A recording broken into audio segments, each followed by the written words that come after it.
Di politika. Oh.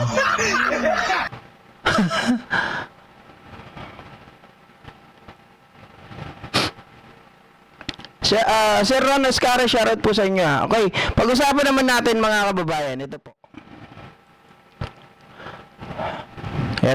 Ito ngayon ang mga pinagkakalat po ng mga DDS.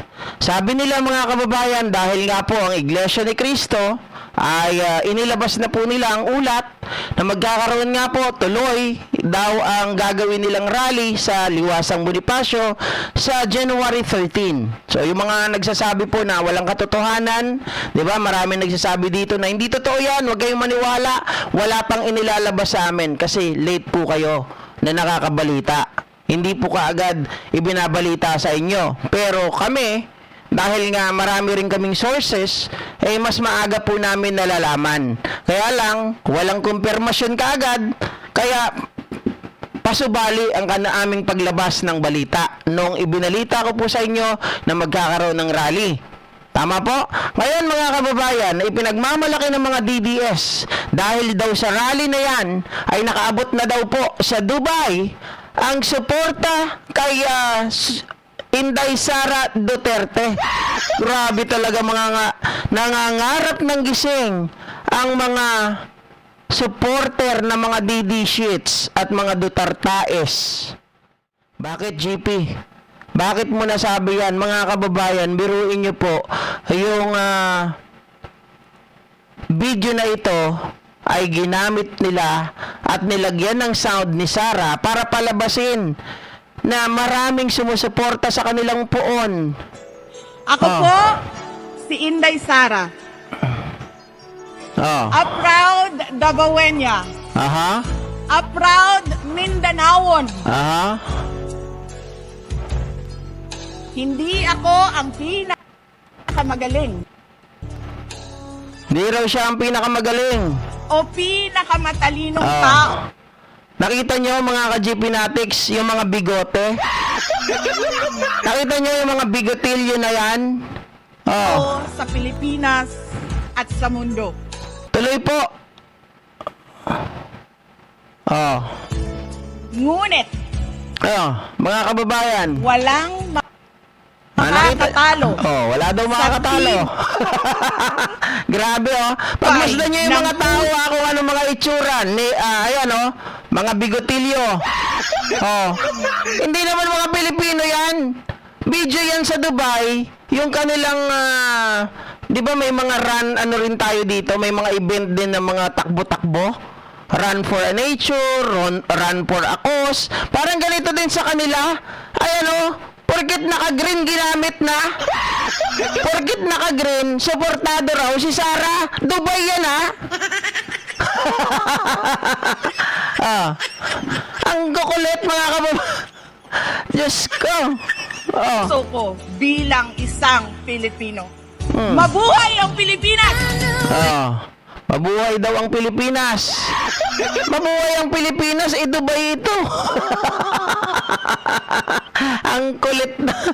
Sabi ni Odeline, fake news talaga ang mga DDS vloggers. Ron Escares, parang alay lakad. Parang ganun nga. Parang run for a cause. Diba? Ma'am Shirley Fernandez, shoutout po sa inyo.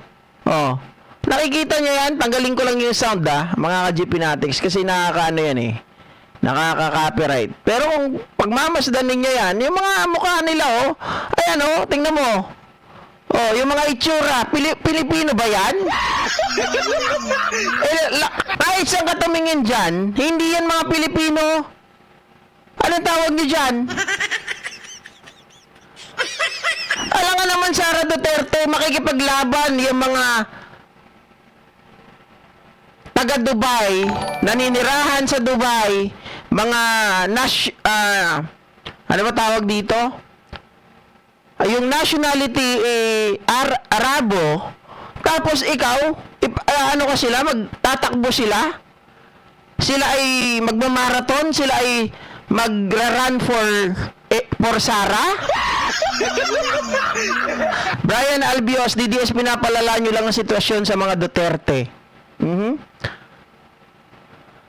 Oh, sabi ni Daisy's Kitchen, na-clear na yan nung nag-upload ng video na yan sa TikTok. Kita nyo, mga kababayan? Hindi kasi ngayon pinagkakalat pa rin ng mga DDS to. Ikot kayo sa mga DDS, makikita nyo. Ito daw ay para kay Sara. Di ba? Mga kababayan? Opo, Giannis, kayang-kaya ko po to. Kaya lang, yung mga tanga na mga DDS, grabe ang pami-make news. Oh. Pero totoo naman na nangyari to. Kaya lang yung sound na nagsasalita si Sara, inilagay lang po nila.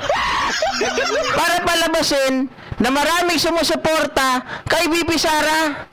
Ito daw po mga kababayan ay sa Davao daw nangyari. Tingnan nyo nga yung mga lugar, ang tataas na building. Dubai yan. Hindi yan Davao. Oh. Hindi rin mga Pinoy yan. Puro mga Arabo. Oh. Ang daming buhok dito sa ganito. Oh. Baka pati sa dibdib, marami yan. Hindi po ba? Grabe. Shout out. Oh. Hindi po, hindi to sa Makati Beauty. Ito, talagang sa Dubai ito. Hindi to sa Davao, ah. Nako. Talaga naman, oh. Sabi ni Pusong Inami, edit rally yan, nakakahiya. Kaya nga po, di ba? Oh, meron din pa nga, ginamit din ng Indonesia. Oh, na-content din natin. Grabe talaga ito mga to. Mapaniwala, sarili lang nila niloloko nila. Di ba sila nahihiya? Tapos yung mga nandoon sa ngayon, sa EDSA, mga kababayan, may nag-request na isa doon. Sabi, sir, baka pwede namang iikot mo naman yung camera, sabi nung host, oh. Sabi niya, ay, wag na. Wala ka rin namang makikita, pare-parehas lang eh. Nakakahiya, sinabi pa niya talaga yun. Wag na. Wala ka rin namang makikita. Pare-parehas lang. Sabi ni Kelly, pareho kasi sila ng amoy. Ron Iscaris, mga boplax lang maniniwala dyan ng hikayat ng mga DDS gagawa ng fake news para suportahan sila. Kawawa naman itong mga to, ano? Mga kababayan? Ay nako, ang hirap talaga maging DDS. Gagawa ka ng fake news para lang mapanood ka. Kakahiya. Buti na lang tayo, hindi tayo ganyan kahit papano. Hindi tayo naman, kung meron tayo, nagpapatawa tayo dito, dinadaan natin sa tawa. Pag wala talagang content, hinahanap natin, kahit yung mga garbage, sinatsagaan natin, wag lang mag-fake news. Sabi ni Eliseo Egamen, tanga ng mga DDS. Ma'am, Semi Celeste, agbibisin na kita nga mga DDS. Correct. Yung mga nandun sa EDSA, yun talaga. Mga talagang, alam ko, hindi ko sila minamalit, ha. Pero, napansin ko na talaga, yung mga nandoon, wala talagang, walang mga bahay, sarili. Kaya doon sila sa EDSA, nagtsatsaga kasi may chicha. Oh. Frederick Bungabong, fake news na naman ng mga DDS. Show pay, puro fake news na lang ba gagawin ng mga DDS para lang makapangbudol? Ganun po talaga. January 78, Solid North Luzon, Kapuso, BBM, Ilocanja. Maraming salamat po. Ayan, mga kababayan, ha? Hindi na natin isama yung isa. Bukas na lang kasi mamaya magkita-kita tayo kay Tita Karks. Marami kami doon, mga kababayan. Magkakaroon kami ng collaboration at magpapabunot ata si Tokis ng papremyo. Marami-rami yon yung kanyang bibigyan, 10 ata na tagpa 500. Samahan nyo kami mamaya, mga kababayan, kay Tita Carclea. Hanapin nyo lang po mamaya, alas 10 Philippine time, Tita Carclea or Carclea. Mami, Ilocanan ka na, shoutout po. Mega love shoutout sa inyo. Brian Albios, kaya pala ayaw nila umuwi kasi nakauwi na sila. Ha? Nakauwi na sila doon sa kanilang. Merry Christmas po muli sa inyong lahat, mga ka-GP Natics, ha? Hanggang sa muli po, magkita-kita tayo mamaya. Good evening. Bye!